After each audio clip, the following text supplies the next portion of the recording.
नमस्कार दर्शकबिन, सगरमाथा टेलिभिजनको एसटिभी च्याटमा म यहाँलाई हार्दिक स्वागत गर्दछु। जीवराम भण्डारी आज यहाँहरू सामुन्ने उपस्थित हुनुहुन्छ श्री शमशेर जबरा। उहाँ एउटा राजनीतिक विश्लेषक हुनुहुन्छ, लेखक, पुराना पत्रकार, अनुभवी व्यक्ति, तत्कालीन राजा ज्ञानेन्द्रको मन्त्री परिषदका सूचना तथा सञ्चार मन्त्री र प्रवक्ता पनि। उहाँसँग आज म समग्रमा पछिल्लो राजनीतिक घटनाक्रम, त्यो विगत र वर्तमानले के कसरी सोचिरहनु भएको छ श्री शमशेर जबरा यतिखेर, यो जिज्ञासाको रूपमा आम मानिसको पनि छ। देशमा वामको सरकार बनेको छ, नेपाली कांग्रेस प्रमुख प्रतिपक्षी दलको रूपमा छ, भलै भूमिकाका बारेमा अनेकौं प्रश्नहरू मानिस गर्छन्। यथास्थिति उपर पनि प्रश्न छ, विकल्प त्यस्तो पहिचान हुन सकेको छैन। अर्थात् विकल्प पनि छ भनेर भनिन्छ, तर त्यस्तो संगठित तागत यो हुन सक्ला है विकल्प भन्ने पनि त्यस्तो बुझिँदैन। उहाँसँग आज म केही सूचनामूलक, केही विश्लेषणात्मक कुराकानी गर्नेछु। सर्वप्रथम म उहाँलाई स्वागत गर्छु। स्वागत छ यहाँलाई। नमस्कार। अब म सिधै विषयमा कसरी प्रवेश गरेँ भने, एउटा डुङ्गामा तपाईहरु सवार हुनुहुन्थ्यो है, राजाको नेतृत्वमा डुब्यो डुङ्गा, बेडा पार भएन। अब राजनीतिक रूपले त, भौतिक रूपले त तपाईँ जीवित हुनुहुन्छ, देख्न सकियो। राजनीतिक रूपले तपाईहरु जीवित हुनुहुन्छ कि हुनुहुन्न, के गरिरहनु भएको छ? किनभने यो जिज्ञासाको रूपमा रहेको हुनाले यससँग जोडिएका धेरै विषय छन्। म क्रमशः उठान गर्छु, यहीँबाट सुरु गरेँ कृपया। राजनीतिक रूपले तपाईहरु सम्झिरहनुहुन्छ, अरू साथीहरू सम्झिन्छ। बेला बखत सडक पनि तात्या छ। परिमार्जित हिसाबबाट जब आउँछ विरोध, त्यो बेलामा आउने हो। 10-12 वर्षमा असङ्गठित जुन शक्तिहरू हो, जसलाई पन्छाइयो 62-63ले, डुब्या होइन, पन्छाएको हो, जबरजस्ती पन्छाएको हो। र पन्छेर जुन ठाउँ ओगटेको छ, यी अहिले प्रदत्त राजनैतिक व्यवस्थाका ठेकेदारहरू सही रूपमा पन्छाइएको छैन तिनीहरू। तर जनअनुमोदित छ नि सर। यसो यो जनअनुमोदित भने आजकल इलेक्टोरल डेमोक्रेसी, निर्वाचनमुखी प्रजातन्त्रको धेरै चाहिँ नि स्वतःगत धेरै भयो भन्ने क्रिटिसिजम धेरै छ। उहाँहरू वास्तविकता हो, सत्तामा हुनुहुन्छ, एउटा संविधान फालिएको छ जसको अनुसार यही हो संविधान भनेर चाहिँ हाटहुट गरी चुनाव गरिएको छ हैन। ओहदा बाँड्नु भएको छ, तपाईले नै भन्नुभयो, प्रमुख प्रतिपक्षी सरकार। तर खास तल भिजेको त एउटा छ, उहाँहरूको सङ्गठन। र हामीहरू जुन तपाईले भन्नुभयो डुबेको या पन्छाइएको, त्यो सङ्गठित रूपमा समाजमा उपस्थिति सही रूपमा देखिएको छैन।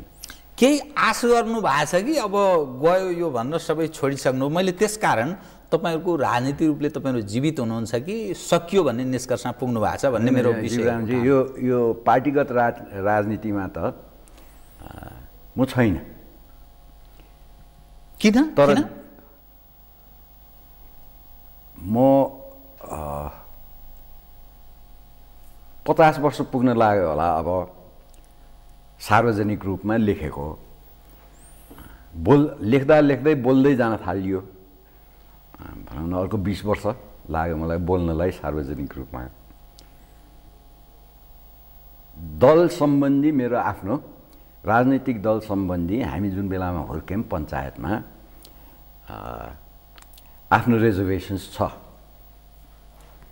दलीय राजनीति सम्बन्धी। र ती रिजर्भेसन वास्तवमा 47 साल अघि पञ्चायतमा लेखियो हैन। नीति सम्बन्धी गर्थ्यौँ हामी, नीति सम्बन्धी लेख्थ्यौँ। सरकारी निजी पत्रकारिता पनि गरियो है। 47 साल पछि चाहिँ यसो होइन है, यो दलीय राजनीति त हो, तर दलीय राजनीति यसरी जानुहुन्न है भने त्यो पनि एउटा नीति नै सम्बन्धी लेखियो। 62-63 सम्म यसो त हुँदैन है भनेर बोल्दैछु है। यसको लागि मैले कुनै सङ्गठन विशेषसँग आबद्ध भएर मैले बोल्नु परेको छैन। अब ह्यान्ड्सअप मतलब हात उठाउनु भयो, अब हाम्रो तर्फबाट हाम्रो पहलले तपाईँको जुन आस्था थियो त्यसका लागि केही गर्न सकिँदैन भन्ने निष्कर्षमा तपाईँ पुग्नुभयो। यो हाम्रो लागि भने देशको लागि होला, देशको लागि पनि बोल्न लेख्न छाडिन्छ र भने नागरिकको काम त गरिन्छ नि। ह्यान्ड्सअप त कसरी गर्ने, देशै छाड्ने? ह्यान्ड्सअप त कुन बेलामा हुन्छ त भन्दाखेरि जब यो अप्राकृतिक राजनीतिमा पसिन्छ, केही सिप लागेन बाबा म पनि चाहिँ नि जोइन गर्छु भन्नुपर्ने हुन्छ। यो अप्राकृतिक हो, यसले चाहिँ नि देशलाई सही ठाउँमा पुर्याउन सक्दैन भन्न म विश्वस्त। तपाईँलाई कस्तो लाग्छ? मैले यो विषय यसकारण उठान गरेको हो, तत्कालीन राजा ज्ञानेन्द्रको मन्त्री परिषदको तपाईँ प्रवक्ताको रूपमा हुनुहुन्थ्यो अनि सूचना तथा सञ्चार मन्त्री पनि हुनुहुन्थ्यो। तपाईँ बुझेको मानिस, एउटा लेखक पनि, पुरानो पत्रकार पनि, अहिलेसम्म पनि लेखिरहनु भएको छ, बोल्ने पनि गरिरहनुहुन्छ। तपाईँहरूका वरिपरि जो मानिस झुम्मिन्थे नि हिजोका दिनमा, ती मानिसहरू सबभन्दा बढ्ता धार्या तपाईँहरूलाई लाउँछन्। अर्थात् डुबाउने काममा, इन्स्टिट्युसन डुबाउने काममा तपाईँहरूको भूमिका रह्यो, जानी नजानी अथवा कतिपय योजनाबद्ध ढङ्गले नै यस्तो आक्षेप पनि छ। अब यतिखेर त्यो तपाईँहरूका सहयात्री, सहयोगी जस्ता देखिएका अथवा विचारगत हिसाबले नजिक ठानिएका मानिसहरू सबभन्दा बढ्ता अहिले गणतन्त्रको कुरा गर्छन्। कस्तो ठान्नुहुन्छ? यतिखेर तपाईँ के ठानिरहनु भएको छ? हेर्नुहोस् न, मन्त्री बन्नु अगाडि पनि म लेख्ने पढ्ने साथीभाइ भेट्ने गर्थेँ। मन्त्री बनिसकेपछि पनि यो के अरे मन्त्री बनेर निस्किसकेपछि पनि भनौँ न साथीभाइहरू भेटिरहेको छु, लेखपढ गरि नै रहेको छु। बरु मान्छे आउने त मन्त्री हुँदा रहेछ नेपालमा।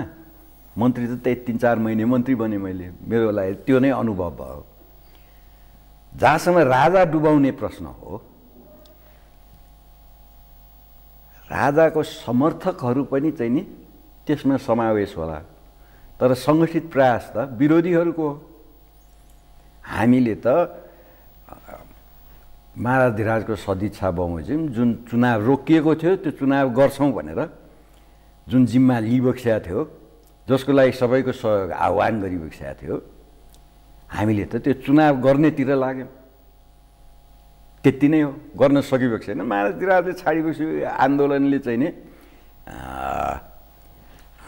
संसद पुनः विधिवत विघटित संसद है पुनस्थापना गर भन्ने आन्दोलन आयो। काङ्ग्रेस, कम्युनिस्टहरू सबै त्यहाँ सङ्गठित शक्ति त्यहाँ देखिए। महाराजधिराजले धेरै बुद्धिमत्तापूर्वक त्यो छाडिदिबक्स्यो। बुद्धिमत्ता त देखिहाल्यो नि, किन छाडिदिनु भयो? उहाँले मरेकोलाई बिउताइदिनु भयो छुमन्तर गरेर, अनि उहाँलाई नै खाइदियो। अनि तपाईँ यतिखेर के सोच्नुहुन्छ भन्ने मात्रै मेरो आशय हो। यतिखेर सोच्दाखेरि जे गरिबक्स्यो सही गरिबक्स्यो। त्यतिखेर हामीले त चुनाव गर्न सकेनौँ भनेर चाहिँ नि भन्ने सरकारले राजीनामा दियो। हेर्नुहोस् है, नेपाली राजनीतिमा यो राजीनामा चाहिँ नि धेरै कम छ। तपाईँहरूले यसो सोच्नुहोस्, शेरबहादुर देउवाले किन नदिया होला? प्रजातान्त्रिक हिसाबमा त अब संसद विघटित गरेका छ,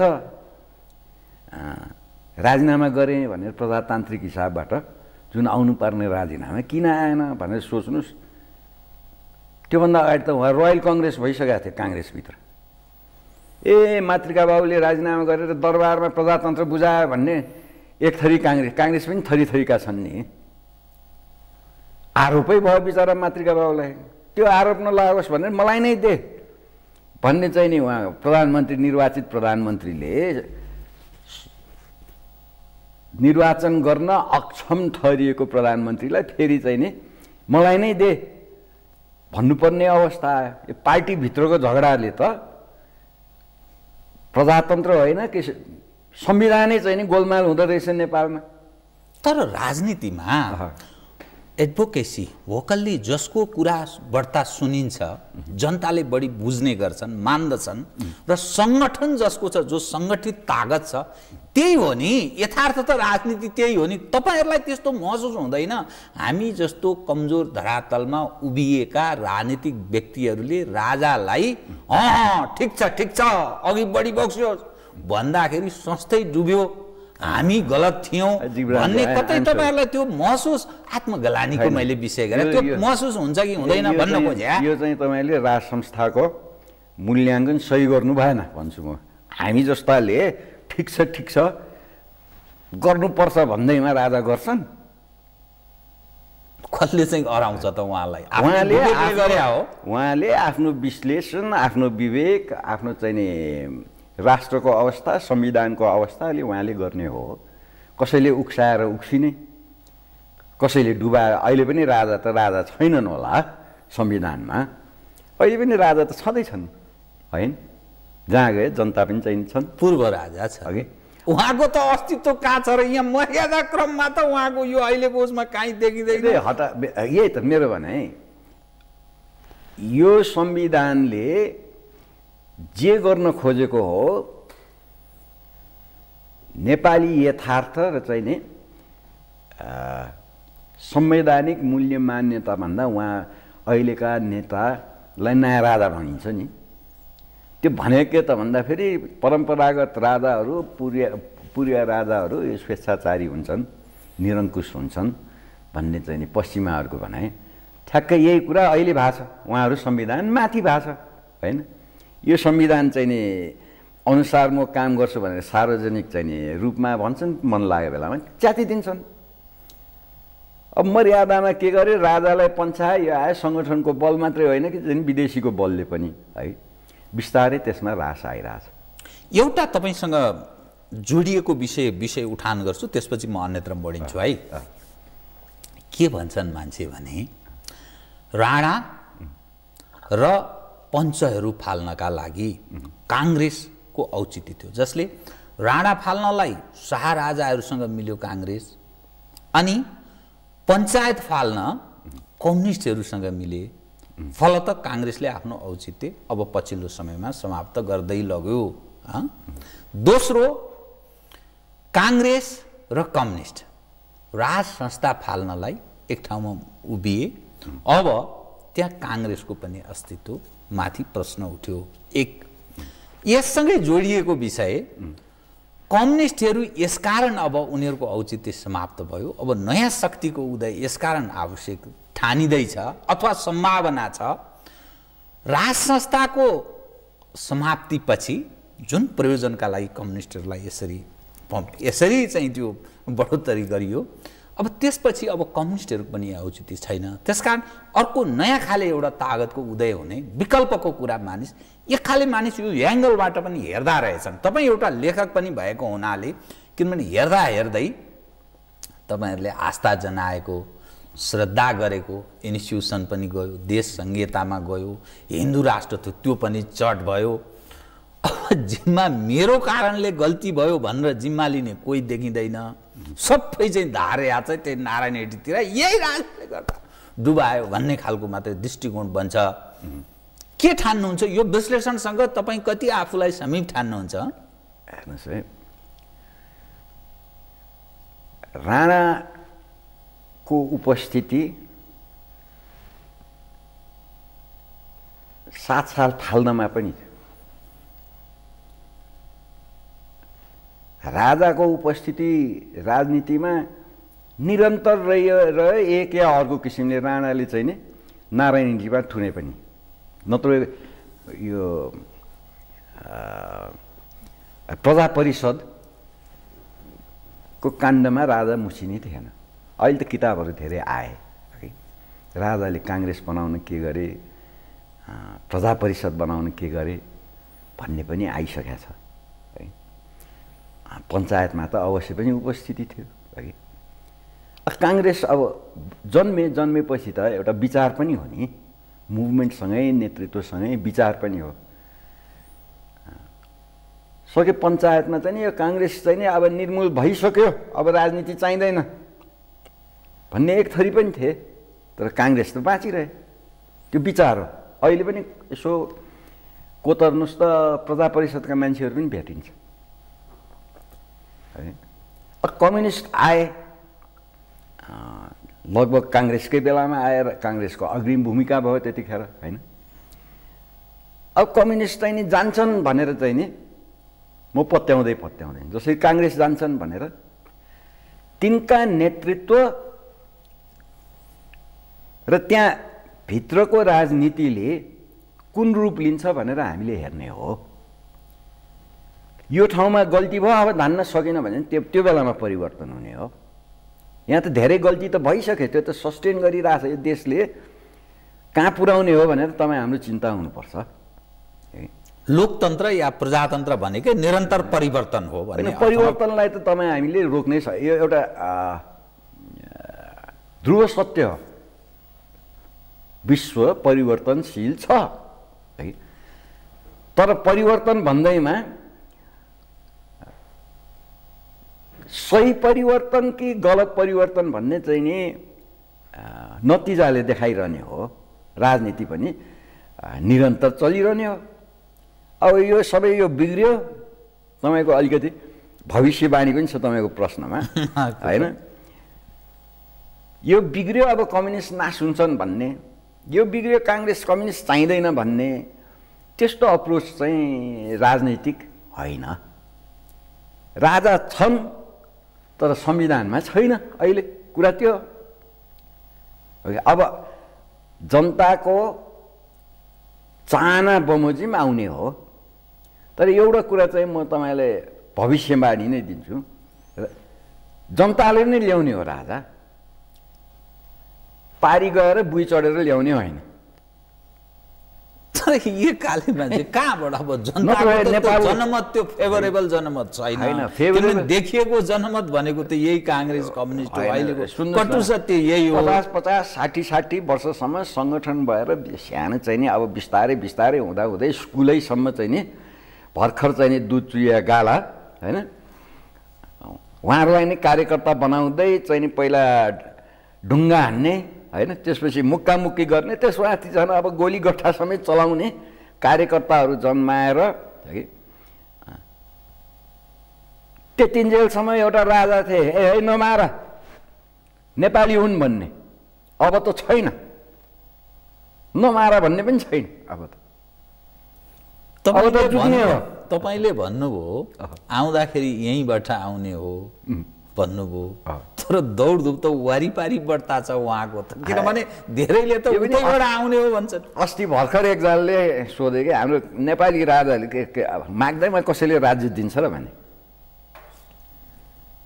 राजा त गइरहेछ विदेश सिधै माग्दैमा दिन्छ र? त्यत्रो चाहिँ नि के अरे चाहिँ नि चाँजो पाँजो गरेर फालेको राजा माग्दैमा दिन्छ र? यो त नेपालीले चाहिँ नि लिने हो, चाहियो भने लिने हो। नेपालीले लिने र दिने कुना भन्छ नि, आर्जिने भन्छ नि, आफ्नो बुथाले बाहुबलले तागतले हो नि। यो चाहिँ अब भविष्यले के भन्छ हेरौँ, भविष्यले के भन्छ। तर कसैले चाहिँ नि माग्दैमा दिँदा पनि दिँदैन, यो नेपाली राजाले माग्दैन भन्दै थियो नि त।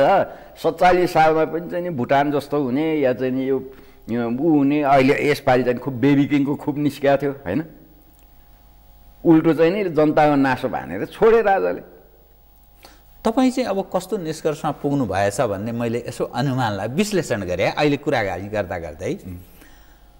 अब दलमा पनि नलाग्ने, अब जीवनमा जे गरियो विगतमा जे भयो त्यो भूतै भइगयो, अब वर्तमानमा आफू केही गर्न सकिँदैन, अब भोलिका दिनमा देखा जाएगा, अब एउटा अध्याय समाप्त भयो, अर्को अध्यायतर्फ नेपालको राजनीति उन्मुख छ भन्ने आफू चाहिँ भूमिका निर्वाह गर्न सक्ने, दलीय हिसाबले लागेर निर्णायक भूमिका निर्वाह गर्न सक्ने अवस्था तपाईँहरू हुनुहुन्न रहेछ भन्ने अर्थ लगाए।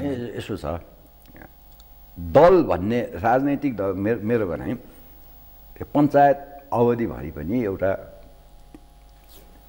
निर्दलीय व्याख्या है, तपाईँ र म मिलेर काम गरौँ भने दलको सुरुवात यहाँबाट सुरु हुन्छ। तपाईँ र म मिलेर व्यक्ति सरहको पहिचान राजनैतिक रूपमा लिने भन्ने त्यो सङ्गठनको पार्टीगत आइडेन्टिफिकेसन परिचय भयो होइन। त्यो व्यक्ति सरहको चाहिँ नि परिचय चाहिँ व्यक्तिले पनि त संविधान अन्तर्गत बस्नुपर्छ। व्यक्ति सरहको पहिचान खोज्नेले संविधान अन्तर्गत बस्नुपर्छ। तर सङ्गठनको बलले संविधानभन्दा माथि जान्छु मलाई सुहाएन, यो अनुकूल भएन, यो संविधानै अनुकूल भएन। त्यसैले व्यक्ति भन्दा माथि जान्छु, मेरो संवैधानिक भूमिकाभन्दा माथि जान्छु भन्दाखेरि रोक्ने शक्ति जुन संविधान हो नेपालमा भएन। तपाईँले सार्वजनिक रूपमा एउटा कुरा भनिरहनु भएको छ, निर्वाचित भएर आएपछि त्यसको फरक्क फर्किन पनि पाइने है, र त्यसलाई चाहिँ नि यो बाटो होइन है भन्ने मान्छे पनि भएन। अब भनेपछि यो पहिचान जबसम्म जनताले गर्दैन तबसम्म नयाँ राजाका बन्दी बन्छौँ, दलको बन्दी बन्छौँ हामी है। अहिले भइरहेको यही छ।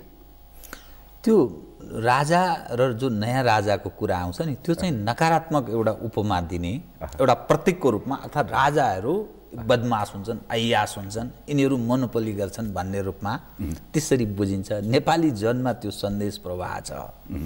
तपाईँले पनि त्यो नयाँ राजा भन्नुभयो, यसको अर्थ स्वीकारेको अर्थ लाग्यो होइन। राजा नभन् भन्ने मान्छे थुप्रो छन्, तैँले राजालाई नकारात्मक होइन। मेरो भनाइ के हो भने नयाँ राजा भन्दैछु, नयाँ राजा निरङ्कुश, संविधान माथि भएपछि निरङ्कुश। पुराना राजा त नियम बमोजिम हुन्थ्यो, नियम कानुन बमोजिम। कुन ठाउँमा राजा ज्ञानेन्द्रले संविधान बमोजिम कहाँ गरेन भनेर चाहिँ यसो विचार गर्नुहोस्। मुद्दा लाग्थ्यो होला उहाँलाई, मुद्दामा जान्थे, गए नि त्यो शाही आयोगको, सर्वोच्चले ठहर गरे छाड्दे। अहिलेको सर्वोच्चले ठहर गर्न सक्छ यो नयाँ राजालाई यस्ता? अब म तपाईँको ध्यान नै, तपाईँ अलिकति अलग विचार राखेर बस्नुभएको मानिस, नेपाली समाजमा धेरै जसो मानिस, अब कम्युनिस्ट पार्टीका मानिस भन्छ 10 लाख हाम्रा सङ्गठित कार्यकर्ता छन्, काङ्ग्रेस भन्छ 4-5 लाख छ। अब पुराना पञ्चहरू राप्रपावालाहरू पनि त्यस्तै भन्लान्, मधेसी छन्, जनजाति के नामका छन्। त साराका सारा मानिस सङ्गठनमा छन्, दलमा छन्, दलीय चक्षुबाट हेर्छन्। तपाईँ अलि अलग ढङ्गले बसिरहनु भएको रहेछ यो समग्र घटना सुन्दा। त के ठान्नुहुन्छ? देश संहितामा गयो, गणतन्त्रमा गयो, हिन्दू राष्ट्र थियो, त्यो समाप्त भयो। मुलुकको जुन राजनीतिक जुन इन्भाइरोमेन्ट वातावरण जुन देखिन्छ, तल्लो तहसम्म जग कसरी बस्न थाल्यो भने स्थानीय तहको निर्वाचन पनि सम्पन्न भयो, जनप्रतिनिधिहरू चयन भयो, झन्डै 2 वर्ष स्थानीय जनप्रतिनिधि चयन भएको देखिन्छ। ओली नेतृत्वको सरकार 1 वर्ष पुग्न लाग्यो। अब नयाँ संरचनामा मुलुक प्रवेश गरेको छ।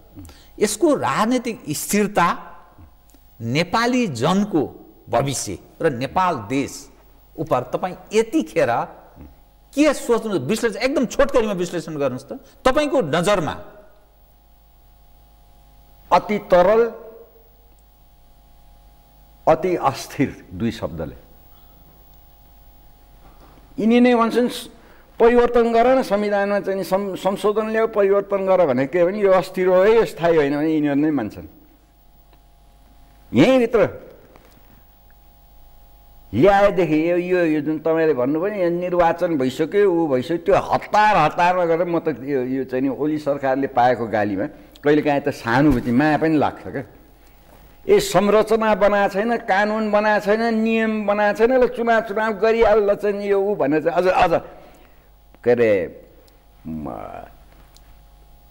कामको बाँडफाँड समेत गरेको छैन, चुनाव गरिहाल्छ स्थानीय, त्यो चाहिँ त्यो के त भन्दाखेरि त्यो स्पोइल्स तल दिनलाई, र संविधान कायम भयो है, अब संविधान लागू भइसक्यो भन्नलाई अहिले त गाली जति केपी ओलीले पाइरहेछ नि।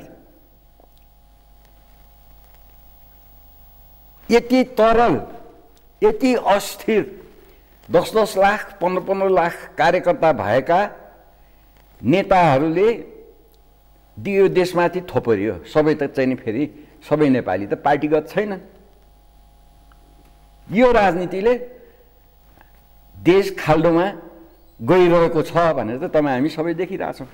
यो उँभो त लागिरहेको छैन। विकल्प पनि केही देख्नुहुन्छ त? किनभने अबको जुन 21औं सदी भन्छ दलीय प्रतिस्पर्धाको विकल्प छैन। जो छन् सङ्गठित छन्, देशमा कि कम्युनिस्ट छन्, तै अहिलेसम्म काङ्ग्रेस जीवित छ। अरू त अब एक खाले बरु मधेसी अलिकति भन्ने छन्, मधेसी पनि भन्न छोडेका छन् अहिले। यो फेरि परदेशीले सिकाउने होइन भने सङ्गम शक्तिम कलियुगे। यो त हाम्रो धर्मले नै स्वीकारे यो कलियुगमा सङ्गठनै चाहियो होइन। तर सङ्गठन समाजमा कसरी चाहिँ नि स्थापित हुने, त्यसमा जस्तो तपाईँहरूले चाहिँ नि अब सब काङ्ग्रेस छन् कम्युनिस्ट छन् भनेर भन्नुहुन्छ नि है। अपोजिसनमा काङ्ग्रेस छन्, सरकारमा सडकमा आउँदै जुन यो बढ्दैछ होल सडकको अबको सङ्गठन चाहिँ यसरी चाहिँ नि तपाईँ चाहिँ नि अध्यक्ष म उपाध्यक्ष भनेर अबको सङ्गठन त्यसरी हुँदैन। भुलुक्क नयाँ आउँछ भन्ने तपाईँलाई लाग्यो? सडकमा आउँदै गर्छ, थुप्रिँदै गर्छ, आक्रोश पोखिँदै गर्छ, त्यहाँबाट उठ्ने हो सङ्गठन त। हिजो एउटा यो सङ्गठनको उसमा एउटा राजनीति शास्त्रीले के भन्थ्यो भने यो जुन यो कोलोनियल मास्टर्सलाई फाल्न जुन सङ्गठन भयो स्वतन्त्रता होइन, प्रजातन्त्रको लागि चाहिँ कायम राख्न जुन सङ्गठन, त्यो उपलब्धि भएपछि यिनीहरूले आफूलाई विघटन गरेर नीतिगत रूपमा गरे हुन्थ्यो। नत्र यिनीहरूद्वारा नै अत्याचार हुँदैछ यो विगतको अनुभवले भने एउटा राजनीति शास्त्रीले भन्थे है। विघटन त गर्दैन राजनैतिक व्यक्तिले, मैले नेतृत्व गरिरहेको कुरा म छाड्छु, विघटन त गर्दैन। गर्न बाध्य गराउनु पर्ने कसले त भन्दाखेरि जनताले, जसको सेवा यिनीहरूले गर्छु भनेर आएको छ। यो सडक आउनु पर्यो मेरो। र नेपालको सन्दर्भमा संवैधानिक भनौँ या असंवैधानिक ज्यादती चाहिँ 62-63 भयो। यो संविधानको सेवा गर्छु भनेर वाचा गर्ने प्रधानमन्त्रीले च्यातिदे। यस्तो ज्यादती यो चाहिँ नि यो के भन्छ नि संविधानवादको धज्जी उडाइयो। तागतको अगाडि के सिद्धान्त? किनभने यो त देखिएकै छ नि। अब तागत सिर्जना गर्नुस्, जहाँ जानुस्, तागत सिर्जना नगर्नुस्, त्यो तागत चाहिँ नि संविधानभन्दा माथि भयो त्यो ठाउँमा ल्याउँछ नेपाली जनताले। त्यसैले मैले के भने यदि हामी कोर्समा जाने हो भने यो संविधान त यो फालिन्छ, च्यातिन्छ। 47 सालसम्म यो देशको एउटा संवैधानिक निरन्तरता थियो। 47 सालको संविधानसम्म संवैधानिक निरन्तरता थियो। यो देशको संवैधानिक निरन्तरताको मैले अन्त भयो 62-63 पछि संविधानको नाममा। यो न क्रान्ति भयो, यो एउटा भ्रान्ति भयो। विदेशीले मजासँग संविधान बनाउने मान्छेले, तपाईँले अघि भन्नुभयो के अरे धर्मनिरपेक्षता आयो, सङ्घीयता आयो। कसले ल्यायो? मैले ल्याएँ भन्ने मान्छे नै भयो नि। यहाँ त कहाँबाट आयो भन्ने पो भयो त। संविधान लेख्ने मान्छेले कहाँबाट आयो भन्ने पो भयो त। संविधानमा चाहिँ निर्वाचित गरेका व्यक्तिहरू थिए, पार्टीका 4 थरी बसेर चाहिँ नि यो संविधान भने त्यसै चाहिँ के अरे त्यो व्हिप जारी गरे, सिद्ध्यो। कुनै संविधान सभाको सदस्यले आफ्नो संविधान लेख्ने अधिकार त्यसरी छाड्छ? होइन, परिवर्तन जसलाई भनिन्छ नि, आमूल परिवर्तन, राजनीतिक रूपले ठुलो परिवर्तन, युद्ध अनि परिवर्तन, राजनीतिक एउटा ठुलो चेतनासहित आएको त्यो अर्को खाले परिवर्तन, यी सबै चिज नि त्यो कहाँ त्यो लडाइँ युद्धमा यी सब चिजमा त्यो संविधानवाद यी कुरा कहाँ हेरिन्छ? त्यो त निर्मम हुन्छ नि। यसो परिवर्तन मस्तिष्कको चाहियो, परिवर्तन संरचनाको होइन। परिवर्तन आधिकारिक व्यवहारमा चाहियो, नारामा होइन। यो सतहगत परिवर्तनले त तपाईँले चाहिँ नि ल अब बनाउनु भयो। यहाँ अहिले गोर्खापत्रै, अब त किन गोर्खापत्र चाहियो, गोर्खापत्रै पल्टाउनुहोस्, यो सहर हो है यो भने कहाँ हो भनेर तपाईँले नक्सा हेर्न थाल्नुपर्छ। अब यो देश, यो पुरानो देश ठिक छ, अब नयाँ नाम दिँदैमा परिवर्तन भयो। अहिले तपाईँहरू नै भन्नुहुन्छ ल यतिवटा मोटर स्थानीयलाई चाहियो, यतिवटा मन्त्री बन्ने भयो, यतिवटा ऊ बन्ने भयो भनेर, होइन? त्यो त ऊ पुरानो सोच भएन र? होइन, मेरो आशय युद्ध लडाइँ जुन परिवर्तन भन्छौँ त्यो चाहिँ निर्मम हुन्छ। त्यसले संविधान ऐन कानुन होइन कि तागतले स्थान ग्रहण गर्ने हो भन्ने मात्रै मेरो विषय। किनभने तपाईँहरू असङ्गठितले त्यो सङ्गठितसँग भिड्ने, फेरि त्यही सडकबाट काहीँ न काहीँ आउने जुन कल्पना गर्नुभएको छ नि, त्यो चाहिँ अब सकियो त्यो अध्याय जस्तो देखिन्छ कि यो मैले देखेको विषय उठान गरे होइन। यो तपाईँले जुन त्यो सङ्गठन महाराजको कदम फेल भएपछि सङ्गठनको एकाधिकार एक थरीले लिइसकेपछि अवश्य पनि चाहिँ नि एउटा पुनर्सङ्गठनको फेजमा छौँ। 47 सालपछि काङ्ग्रेस र एमाले दुईटाको चाहिँ नि हाइकमको विकल्पको रूपमा मान्छेहरूले पुनर्सङ्गठनको खोजी गर्दा गर्दै माओवादी जन्मे। तपाईँहरूले नै चाहिँ माओवादीलाई चाहिँ के अरे चाहिँ नि आतङ्कवादी भन्नुहुन्थ्यो, होइन? पत्रकारले जबसम्म माओवादी पार्टीको रूपमा आएन तबसम्म त चाहिँ नि धेरै थरीको कुरा हुन्थे, होइन? अब त्यही माओवादी पार्टी हो निर्मल निवास राजाले जन्माए भन्ने एक थरी हुन्थे, होइन? आखिरमा त वास्तविकता त धेरै रहेछ नि, होइन? त्यो भ्रमपूर्ण हिसाबबाट जसरी चाहिँ नि राजनीति गइरहेको छ त्यसको कतै न कतै अन्त हुन्छ, किन त्यो क्रास हुन्छ। सङ्गठनको अवश्य पनि उहाँहरूको चाहिँ धेरै ठुल्ठुलो 47 साल हुने बित्तिकै कतिले त काङ्ग्रेसीको चाहिँ नि गर्भे काङ्ग्रेसी हुँ है म त भन्नेदेखि लिएर पावर ओरिएन्टेड छ हाम्रो नेपाली समाज। त्यसैले तपाईँले देख्नुहुने जुन परिवर्तन अब आउँछ त्यसको सङ्गठन चाहिँ नि विकल्पहरू आफै चाहिँ नि सक्रिय भएको देखिरहनुहुन्छ तपाईँले। मानिसले नि फेरि यो तपाईँको संस्थासँग जोडिएको विषय, राज संस्थासँग जोडिएको विषयलाई मैले उठान गरेँ। राज संस्था डुबाउनेमा तत्कालीन राजनीतिक वृत्तका तपाईँहरू जस्ता मानिस कि राजा स्वयं ज्ञानेन्द्रको अयोग्यताको उपज कि या सुरक्षासँग सम्बन्धित मानिस हुन् कि या बाह्य तागत हुन्, कुन चाहिँ तागतले यसलाई कोल्याप्स गर्यो? किनभने अलग अलग ठाउँबाट बुझ्दाखेरि हामी जस्ता मानिस त सबैसँग पहुँच राख्छौँ, सबैसँग सोद्धा उसले भन्छ उसले डुबायो, उसले भन्छ उसले डुबायो, उसले यो हो चाहिँ डुबायो कसले कि कसको के हो? यो चाहिँ तपाईँको ठम्याइ चाहिँ के छ? 47 सालको संविधानका स्टेक होल्डर्स, 47 सालको संविधान कसले बनायो भनेर हेर्नुहोस् है। एउटा राजाले बनायो भन्नु पर्यो, राजावादीको पनि उपस्थिति थियो। एक थरीका कम्युनिस्टहरू उनीहरूको पनि उपस्थिति, वाम मोर्चा है, वाम मोर्चा इन्क्लुडिङ निर्मल लामा जो यो माओवादी पार्टीको भनिन्थ्यो, होइन? काङ्ग्रेसले बनायो भनिन्थ्यो। भनेपछि स्टेक होल्डर्स त यिनी हुन्, यिनैले डुबाए। राजालाई 47 सालको संविधान अन्तर्गत राष्ट्रिय एकताको प्रतीक, संविधानको संरक्षक जिम्मा चाहिँ दिने है। ए संरक्षण गर्नुमा यसो गर्नु पर्यो भन्दाखेरि राजाले राजनीति गर्यो भनेर चाहिँ नि विरोध गर्ने यिनी भित्रिया तत्त्व भए। बाहिरिया तत्त्व त छँदैछन्, अझ देखिँदैछन्। अब राजाकोलाई म पनि पढ्छु, होइन? पढ्दाखेरि ल फलानो चाहिँ नि एडभाइजरले राजाको ढिस्काना रे ती सबैसँग चाहिँ मैले पनि त्यही सोध्छु क्या हो भन्दाखेरि राजाले सबैको सुन्ने हो, आफ्नो गर्ने हो। जिम्मेवार त उहाँ नै होइन? हो। त्यसो भए अन्ततः है, उहाँ नै दोषी अब हो।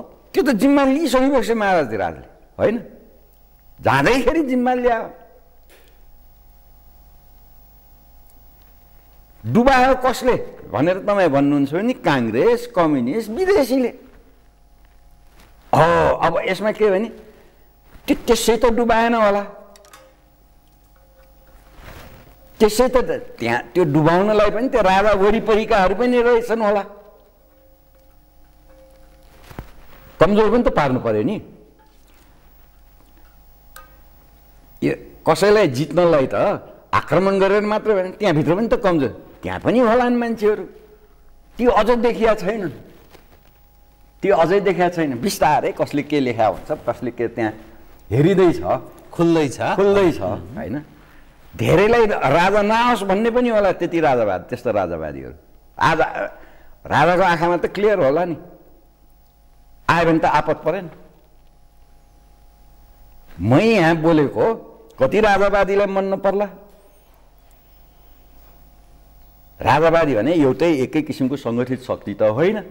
कति काङ्ग्रेसीहरू राजावादी छन्, कति कम्युनिस्टहरू राजावादी। 17 सालमा हेर्नुहोस् न, राजाले ल्याए त काङ्ग्रेस कम्युनिस्टै ल्याए नि त। को राजावादी भने अलग्ग कोही थियो र भने राजनीतिमा सक्रिय।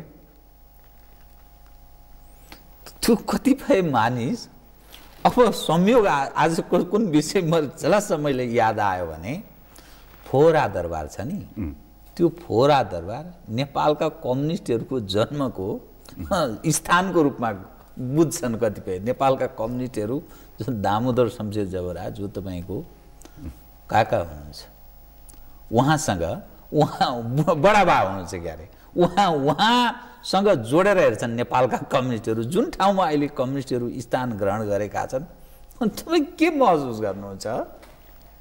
तपाईँले अर्को बिर्सिनुभयो,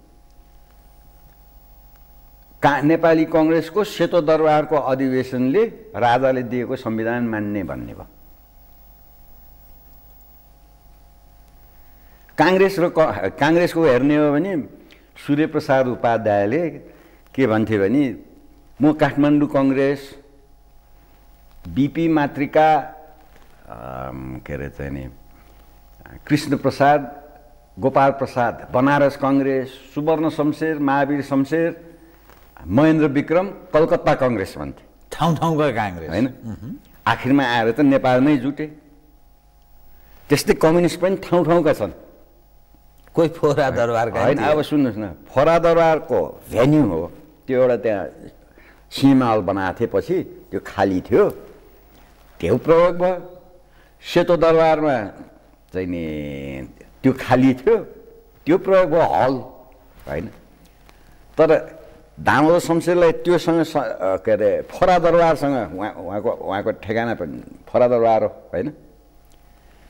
त्यो फोहरा दरबारसँग एसोसिएट गऱ्यो भने उहाँको ठेगाना पनि सेतो दरबार पनि हो। त्यो किन एसोसिएट हुँदैन? दुईटैको सहभागिताले के अरे चाहिँ नि संविधान बन्यो, चुनाव भयो 15 साल त्यतिखेर।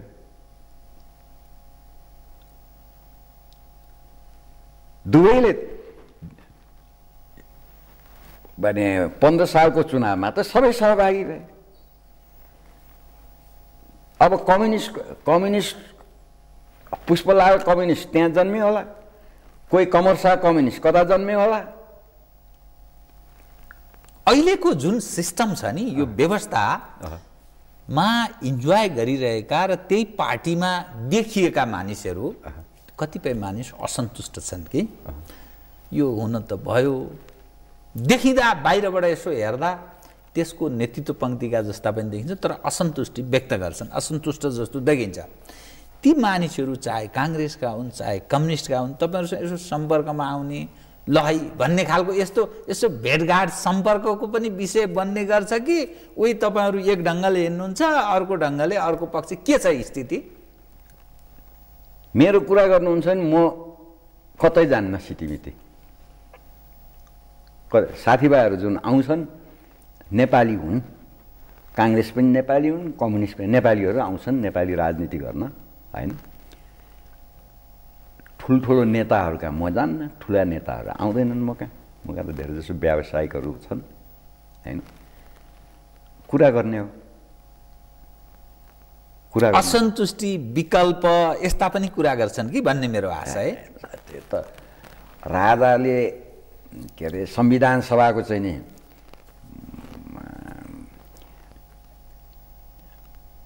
जुन बसिरहेको संविधान त्यहाँ हस्तक्षेप गर्छन्, हामीलाई थुन्छन्, माफी मागेर हामी निस्किन्छौँ भन्ने मान्छेहरू पनि थिए, जो संविधान सभाका सदस्य नै थिए। सदस्यहरू पनि थिए। ती काङ्ग्रेसका बढी थिए कि कम्युनिस्टका बढी थिए?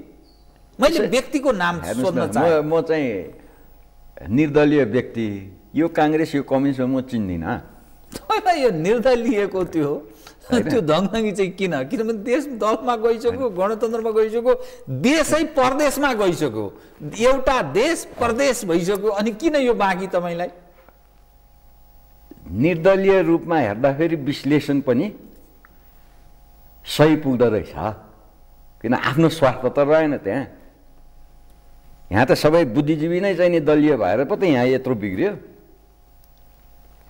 बुद्धिजीवीले दबावको रूपमा काम गरेन, नागरिक समाजले पनि त्यस्तो भूमिका निर्वाह गर्न, फलत यस्तो भयो भन्ने यहाँको आशा है। के त भने सही बेलामा सही विश्लेषण, सही चाहिँ नि दबाव भए यति चाहिँ नि अलपत्र त देश पर्ने थिएन। यति अलपत्र चाहिँ नि तपाईँले जुन भन्नुहुन्छ नि, खोइ यहाँ त विकल्प पनि देखिँदैन, यिनीहरूकै चाहिँ नि हालिमुहाली। खड्ग प्रसाद ओली अब स्वर्गको कल्पना गरिरहनु भएको छ, सपना उहाँ सेयर गरिरहनु भएको छ, रेल आउने, पानी जहाज आउने, साराका सारा। यो त अब सन् 2030 सम्ममा नेपाल मध्यम खालको एउटा सम्पन्न देशको रूपमा स्थापित हुने त्यस्तो कल्पना गरिँदैछ। यसो छ, यो पानीको कुरा चाहिँ एउटा मन्जुर वर्ड भन्ने ठिटो थियो 30 वर्ष अगाडि, नाप्दै हिँड्थ्यो कि हाम्रो चाहिँ कोशी गण्डक, बेला बेला भित्र पनि हालिदियो इन्डियामा यो के गरिरहेछ भनेर है। त्यतिखेर चाहिँ नि भित्र हालिदियो भने समातेर माने इन्डियाले दस्तुर योजना ल्याएको थियो एउटा चाहिँ नि यो कलकत्ताको बन्दरगाह उ गर्नलाई, भित्र सिपिङ गर्नलाई, हैदराबाद इलाहाबादसम्म चाहिँ पोर्ट। अब यहाँ यो दुईवटा लिङ्क गरेर नेपालमा पनि हुन्छ भने म असम्भव ठान्दिनँ। हाम्रो यहाँ होमवर्क नभए मात्रै हो है। केपी ओलीलाई उल्लु बनाउन यो क्रिटिसिजम चलाएको हो। अब रेल त चन्द्र शमशेरले रेल बनाएर चाहिँ नि त्यतिखेर भने साँच्चीकै रेल बनाउन सकिन्छ होइन। तर असीमित जनताको असीमित चाहनालाई अकुण्ठित मानवाधिकारको प्रयोगबाट म चाहिँ नि यो सबै गर्छु भने सबै राजनीतिज्ञले गर्छ, सबै राजनीतिज्ञले गर्छन्। पुर्याउनलाई त पहिला त होमवर्क एउटा जाओ। यो मनमोहन अधिकारीजीको बेलामा उहाँ प्रधानमन्त्री हुँदाखेरि त्यो आफ्नो गाउँ आफै बनाऊ, त्यो उहाँहरूको दस्तावेजैमा थिएन। कसको दस्तावेजमा थियो भन्ने मलाई थाहा छ, त्यो चुनावी म्यानिफेस्टोमा होइन। तर त्यो पुर्याउनलाई यहाँबाट कमाएर यहाँ खर्च गर्ने हो नि, कमाउनेतिर चाहिँ नि नलाग्ने, खर्च गर्नेतिर लाग्ने हो भने त्यो चाहिँ नि अब पपुलर त बनाए एमाले होइन। आखिरमा गएर माओवादी पनि त्यहाँ टाँसिनु पर्यो।